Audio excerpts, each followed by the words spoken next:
Beloved in the Lord, it is an honor to share some words of encouragement with you all today. I'm Pastor Linda Garcia, pastor of my father's house church, or La Casa de mi Padre here in Holland. And today I would like to talk about the season of waiting that we find ourselves in right now. We find ourselves waiting for so many things. We find ourselves waiting for the moment when this pandemic will pass, when we can return to somewhat of a normal life, waiting for businesses to be in full bloom and full operation, the moment we can live without a mask and be without fear of being without a mask. For some, it's waiting on a new job or waiting on some kind of financial stability, waiting on school decisions, government decisions, waiting on physical healing or spiritual healing. Whatever it is that we are waiting for, the word of the Lord, it tells us in Isaiah 64:4 that God acts on behalf of those who wait for him. Waiting can be difficult, and honestly, it's one of the most difficult lessons we ought to learn. We as humans are naturally inclined to take action, to have the answers, to want to do, to want to act, to want to take that initiative, and even if it means not necessarily doing the right thing always. Many of us are not good at waiting. I, for example, am not. We want to see the 5 to 10 day forecast. We want to see timelines. We want to see strategic plans, or have strategic plans set in place.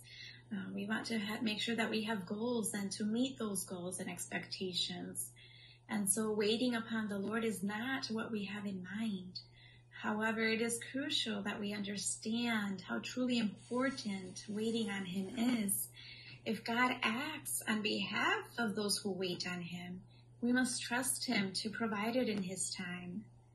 And his knowledge of our particular situation and what we're going through in our lives, and what is going on in the world, his knowledge of it is perfect, and his timing for it is perfect as well. So when facing this unknown future, when our routine has been stripped away and uncertainty consumes our everyday plans, which is true for all of us today, remind yourself that waiting and trusting is frequently the best response. And so much of your life you have been taught to take the initiative to do and to act. Learn that it is not completely up to you, but rather it's completely up to God. And so we must learn to live out our faith. Waiting or trusting in God is well portrayed in Isaiah 40:31. And it says, those who hope in the Lord will renew their strength. They will soar on wings like eagles. They will run and not grow weary. They will walk and not be faint.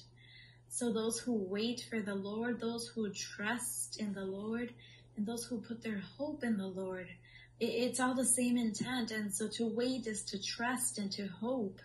So as we long for stability and for safety, for healing and for strength, keep your eyes fixed on him. Look forward to his blessing with joyful expectation and confident hope that he is hearing your prayers, because he who promised is faithful. Know that these things come from God, and God will come through with deliverance. He is at work engineering the situation to provide his very best. We must be patient until his plan comes together in his perfect timing.